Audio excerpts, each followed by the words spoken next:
So, grabe talaga. Ang hirap pa talaga ng buhay ng maniniksay. Kahit ano tayo, kahit fasting tayo, pinipilit pa rin natin na makapaniksay tayo. Kasi medyo busy tayo sa trabaho natin.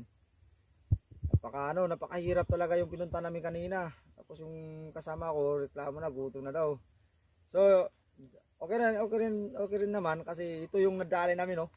Ito, yung tatlo may nadaanan kami doon, pinahiyaw namin sa kanila. Yan oh. Yan oh. Dami.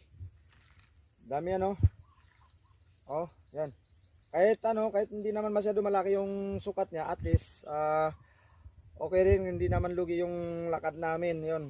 Ito. May isang jumbo tayo.